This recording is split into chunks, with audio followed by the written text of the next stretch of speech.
they're typically informal miners who are mining gold as a subsistence behavior, as a subsistence job, and they're doing that because it's often the best possible job that they can acquire in the conditions that they live.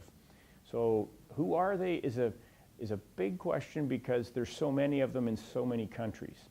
There is roughly 10 million of them, supporting perhaps 100 million people, and they're operating in about 70 different countries. They are definitely looking for investment. So my agency, the Artisanal Gold Council, visits artisanal gold mining communities frequently. We've visited communities in more than 20 countries.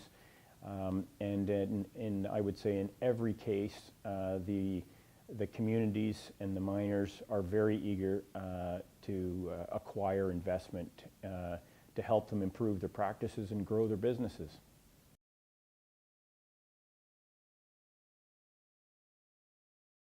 I think the framework to make the artisanal miners aware of the private sector, I'll call it the formal economic sector, is still in its infancy. So it's really just starting to develop, I think, awareness of the artisanal gold mining sector and the business opportunities in it is young.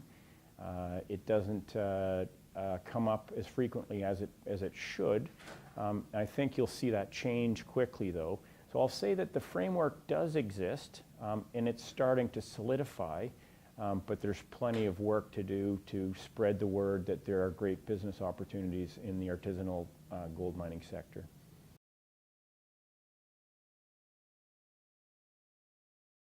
So one of the key things, maybe one of the key differences between what I'll call the industrial mining sector and the artisanal mining sector is that the industrial sector is dominantly a technical business, whereas the artisanal mining sector in many ways is dominantly a people business.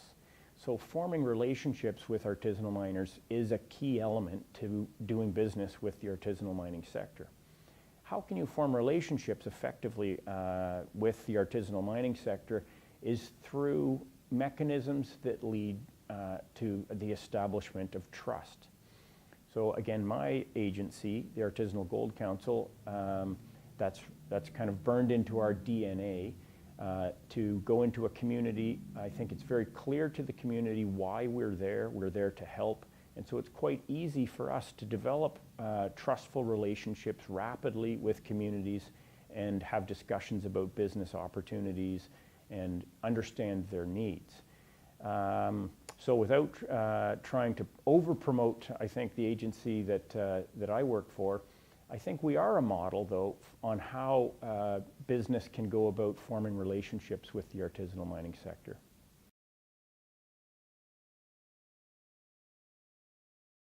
It's important to understand the magnitude of the business opportunities that exist in the artisanal gold mining sector.